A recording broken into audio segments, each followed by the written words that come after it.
Section 1. You will hear a conversation between a travel agent and a woman who wants to go to Australia with her husband on holiday. First, you have some time to look at questions 1 to 3.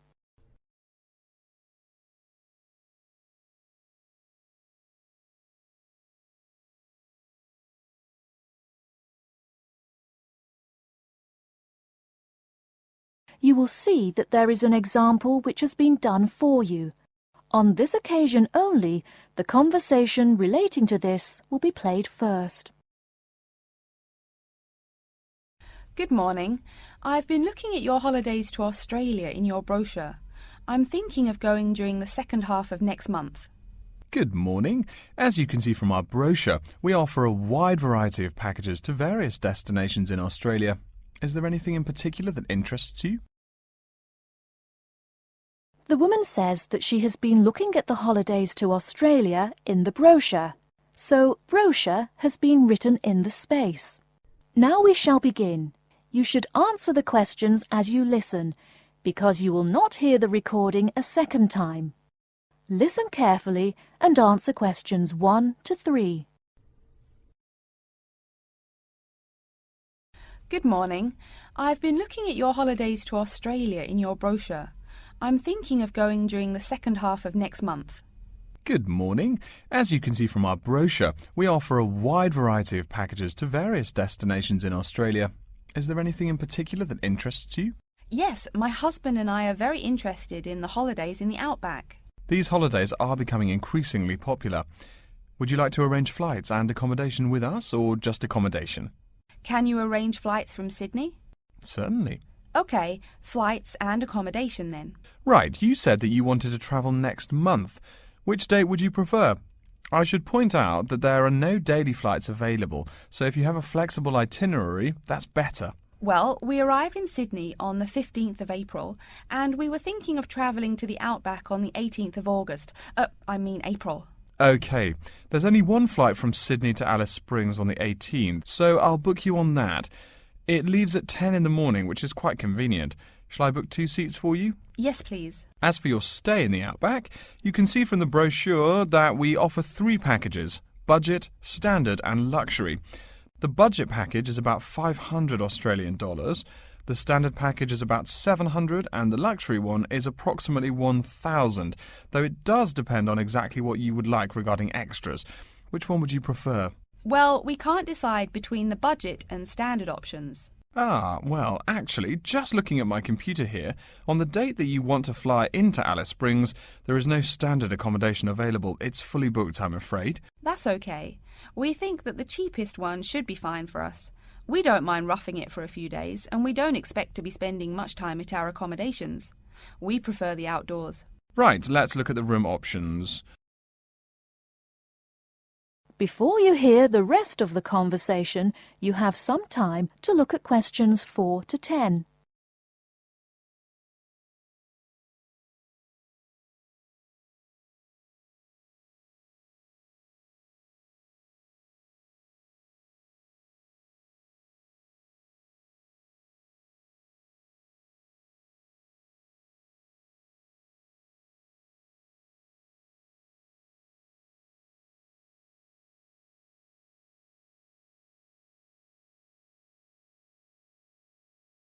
Now listen and answer questions 4 to 10. First of all, would you prefer a non-smoking room? Yes, neither of us smokes. OK. Oh, before I forget, could you book everything in my husband's name, please? Yes, of course. Are you paying by credit card? Yes. In that case, I'll need your husband's name exactly as it appears on the card. Of course, it's John A. Smythe. That's Smythe with a Y. John, middle initial A, surname Smythe, S-M-Y-T-H. Is that correct? Correct. Thank you. I'll just check the price. The room will cost $100 a night plus $10 tax, so $110 per night in total. Is that okay? Yes, that's fine. Book us for 3 nights, please. Most of the guests like to participate in some special activities and trips while they are staying in the outback. Is there anything that interests you and your husband? Yes, there are several things we'd like to see and do. We'd definitely like to visit the cultural centre. Yes, that's very popular. It's within walking distance of the accommodation and it's free. It's also a great place to pick up souvenirs of your trip. We were thinking about visiting one of the nearby farms. There are 2 farms nearby, a sheep farm and a kangaroo farm. There is also an opportunity to ride camels in the desert. Have you ridden a camel before? No, but it sounds like fun. Could you give me some more details about the kangaroo farm and the camel ride? Certainly. The kangaroo farm includes information on how the animals are raised, whilst the camel ride provides information on desert flora and fauna. Which would you prefer? You can arrange to see the kangaroos in the wild if you like, rather than on a farm. That sounds perfect. Okay, we'll go on the camel ride and see the kangaroos in their natural habitat. OK, I'll arrange that for you. I forgot to mention that the journey also includes a stop at a place of Aboriginal artwork. It's a place well known for its stone carvings of animals and mythical creatures. That sounds great. Are the carvings in the desert? Yes. Wonderful. Well, that's perfect then. I'm sure you'll have a lovely trip, but remember that you need to take care in the sun. Yes, we're really looking forward to our trip. We really want to try to experience the dream time under the stars. Of course. That's what a trip to the outback is really all about. Yes. Now, how about the cost? That is the end of section 1. You now have half a minute to check your answers.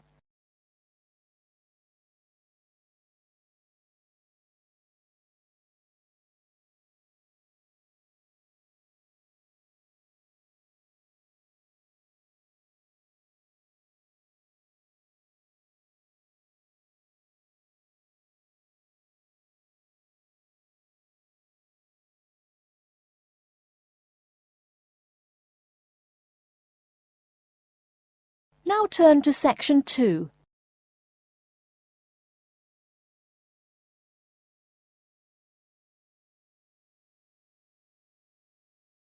Section 2. You'll hear an announcement which is looking for some volunteers. First, you have some time to look at questions 11 to 15.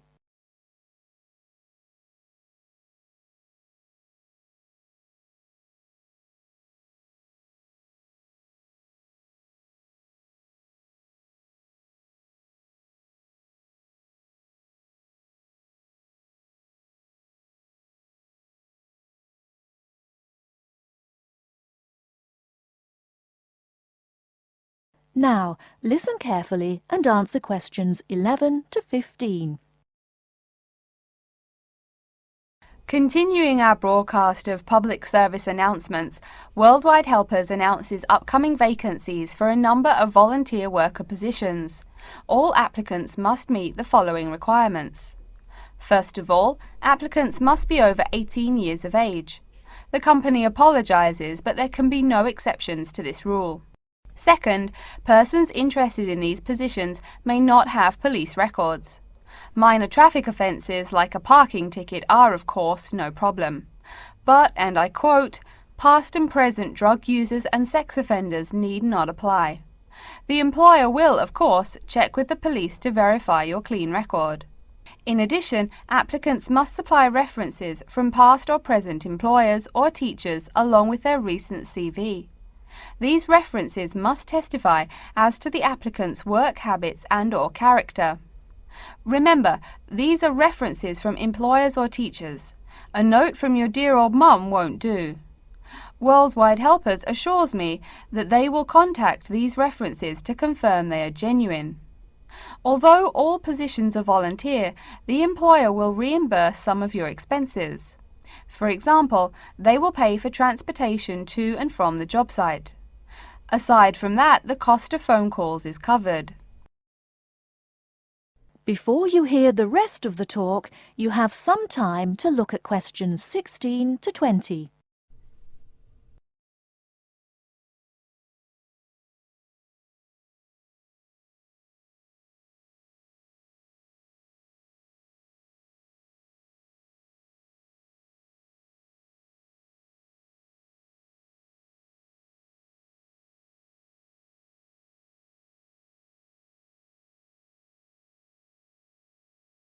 Now listen and answer questions 16 to 20.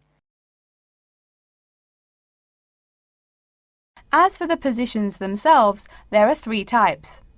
The first involves assisting persons confined to wheelchairs. For this position, volunteers must be physically fit and in excellent health. They must be able to lift at least 150 pounds. They should also have a current first aid certificate from the Red Cross. But the most important requirement is that the volunteer must have his own car. On Tuesday afternoons, the volunteers take their clients to various scenic spots around the city to experience and enjoy nature. If you don't drive, but you'd still like to get involved, the centre has a number of openings for people to read to the blind. Readers must, of course, read English clearly. Persons with no foreign accent are preferred. For these positions, you must be available on Monday mornings. Oh, wait, I see a note here. There is one opening for someone who can read Urdu. Apparently, there is a Pakistani blind person who'd like to hear his or her native language, but the other positions are all in English. And finally, there are a limited number of volunteers needed to care for disabled children. I'm sorry, but the information I've been given does not say how many children or what disabilities they have. In any case, you are needed to care for the children for 1 week in August. Apparently, this will be at the close of the summer holiday. I would guess this involves helping them with the routine chores of daily life. Again, volunteers for this position must know basic first aid, be in good health, and be able to lift up to 75 pounds. Okay, our next announcement is looking for someone to facilitate tiger breeding at the London Zoo. And get this, it's a strictly volunteer position. That means you don't get paid. Oh my God, I'm sorry ladies and gentlemen, but I just have to laugh. That is the end of section 2. You now have half a minute to check your answers.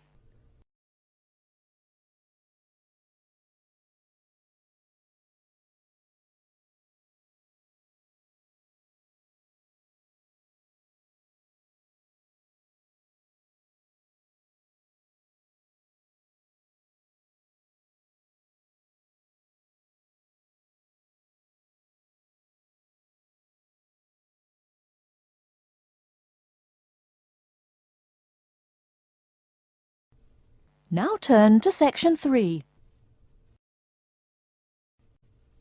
Section 3. You will hear a student called Pete talking to his classmate Dave about the presentation that he will give on environmental science. First, you have some time to look at questions 21 to 25.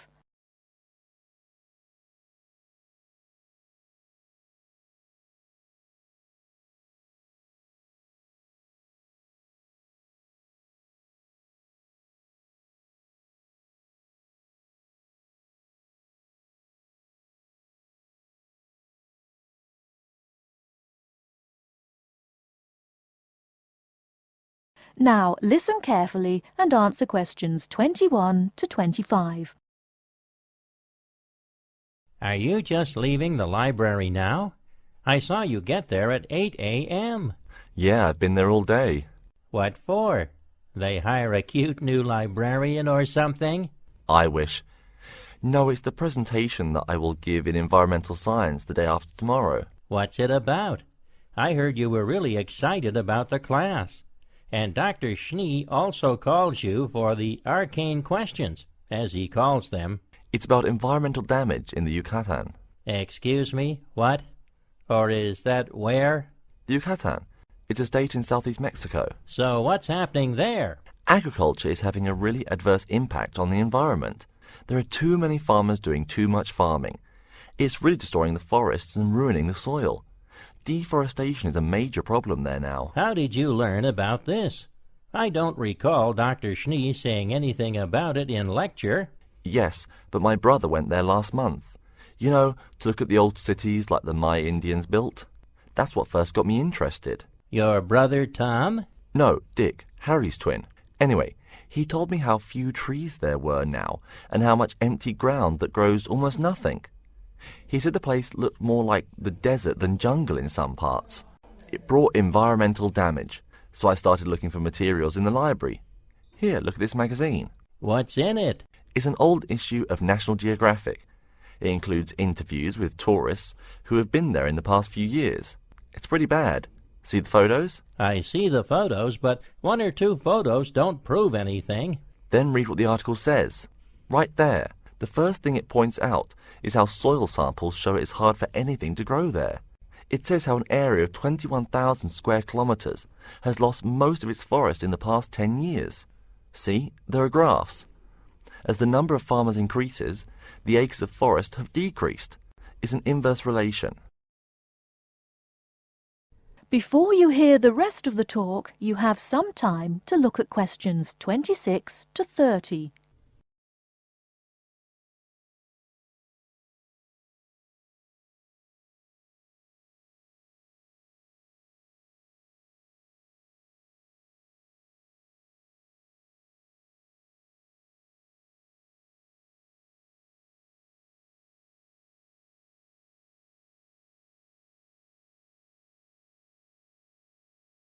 Now listen and answer questions 26 to 30. So, how big is that state? I'm sorry, but I've never really learned the metric system. It's bigger than the state of Massachusetts. That's shocking. Anything else? There's lots of else. Scientists say there's a growing area of about 10.5 square kilometers where nothing can grow at all. It's like the beginning of a desert. Oh, yes. What Dr. Schnee called desertification. But why can't anything grow there? I've never really studied soil chemistry. I'm just starting to look into that subject, but my sister Marie is a geologist, and she says the problem is that the soil has too much saline, with no plants helping to adjust the chemistry. Apparently, that's a common problem with soil types throughout the areas with rainforest. Once you lose the plant cover, it's difficult to bring it back. Reforestation is almost impossible, even if the land is not being used for other purposes. Wait a minute. What is saline? Saline is salt dissolved in water. Scientists who have gone there have taken measurements. They do this by gathering a sample of the soil and running a simple test that shows the ionization of the solution.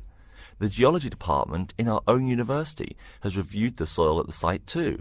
They're right. It looks pretty bad. The level of salinity is going up. But the plants that would solve that problem can't be planted in soil like that. There is a narrow spectrum of salinity in which the plants will grow. And once you pass the threshold, there is no way to put the problem right? Exactly. It's possible that no one can do anything to stop the trend now. And all because of human greed. Wait a second. How do you know these scientists can be trusted? What kind of reputation do they have? Are they reliable? Oh, they're definitely reliable. They include 4 members of the faculty from the geology department right here at MIT. Here, study these photographs and check the damage yourself. That's what Dr. Horst, who wrote the book here, did.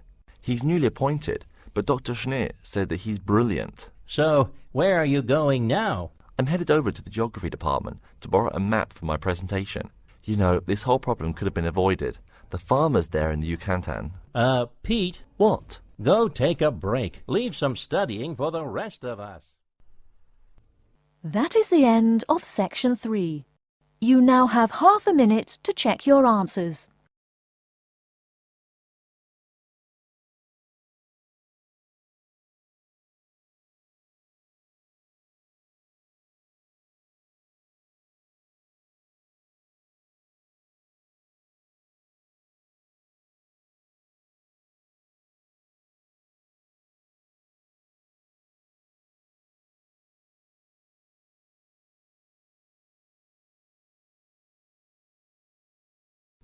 Now turn to section 4. Section 4. You will hear a lecture's introduction to Insect Biology 101. First, you have some time to look at questions 31 to 40.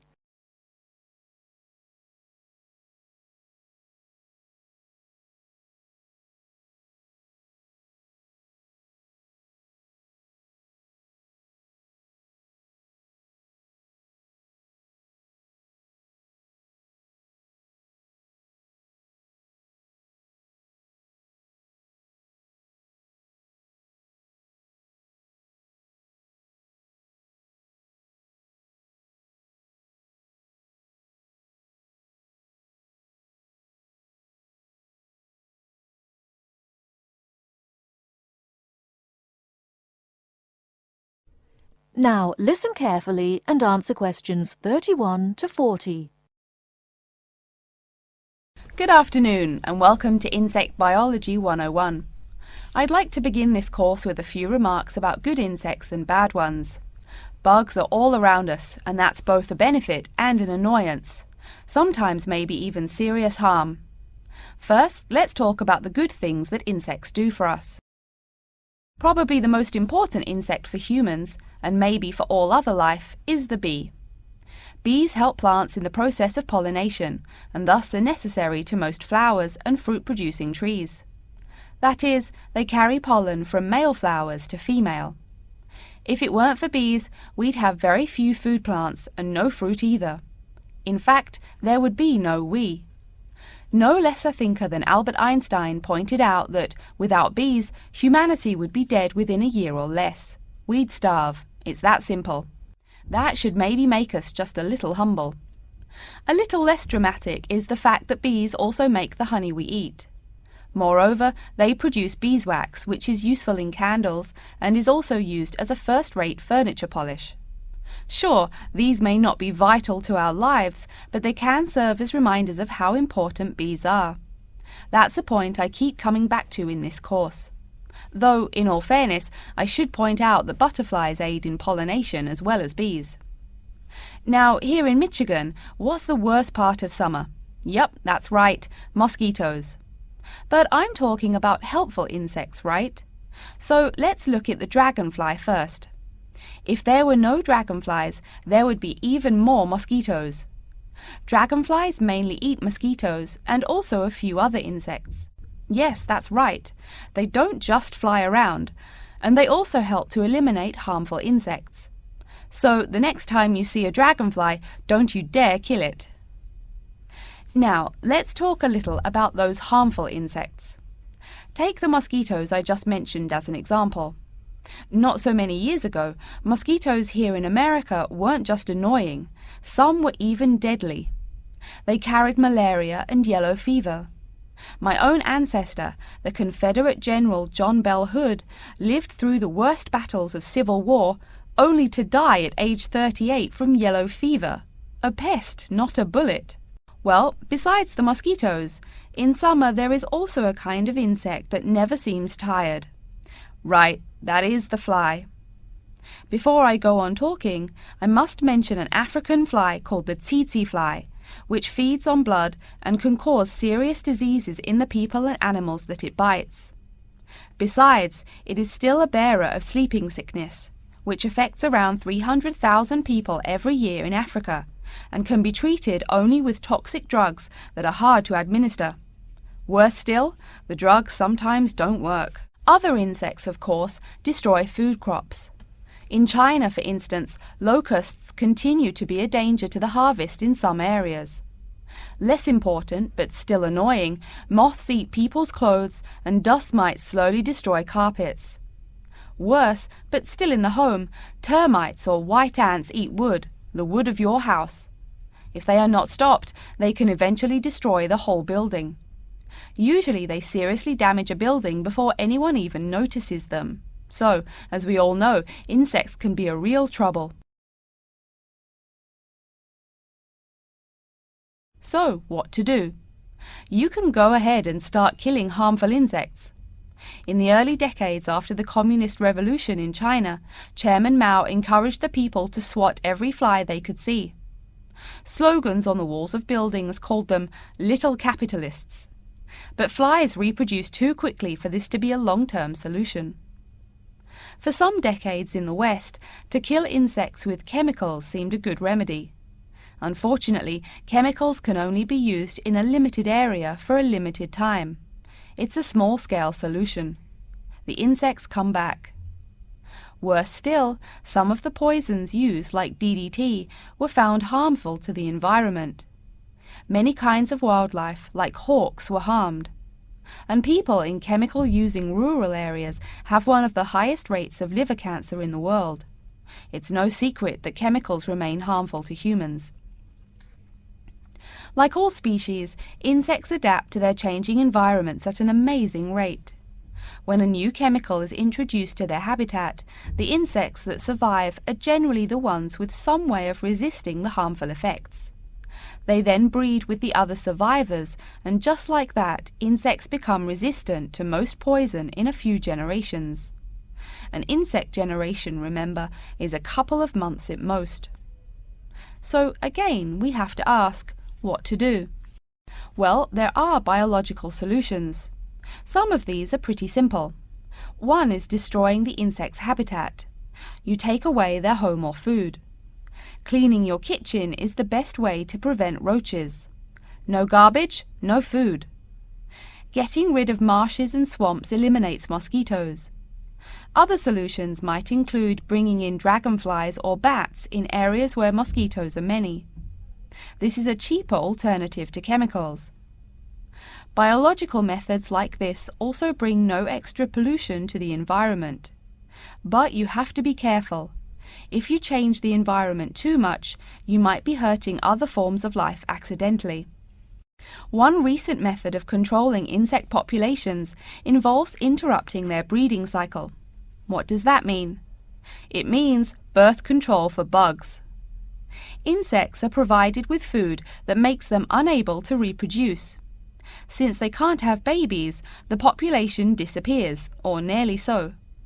And since no young are born, resistance is not a problem, with no young insects developing increased resistance. Interrupt the life cycle, eliminate the bug. It's clear that we must have an understanding of the life cycle of the insect. At least, that's the plan. We'll go into more detail as the course goes along. Now, I will stop here to see whether you have any questions or not. That is the end of section 4. You now have half a minute to check your answers.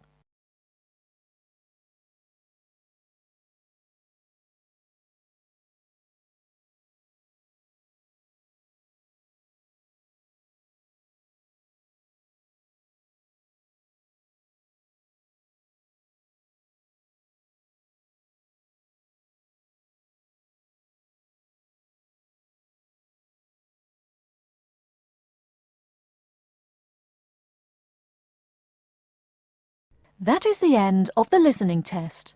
In the Ielts test, you will now have 10 minutes to transfer your answers to an answer sheet.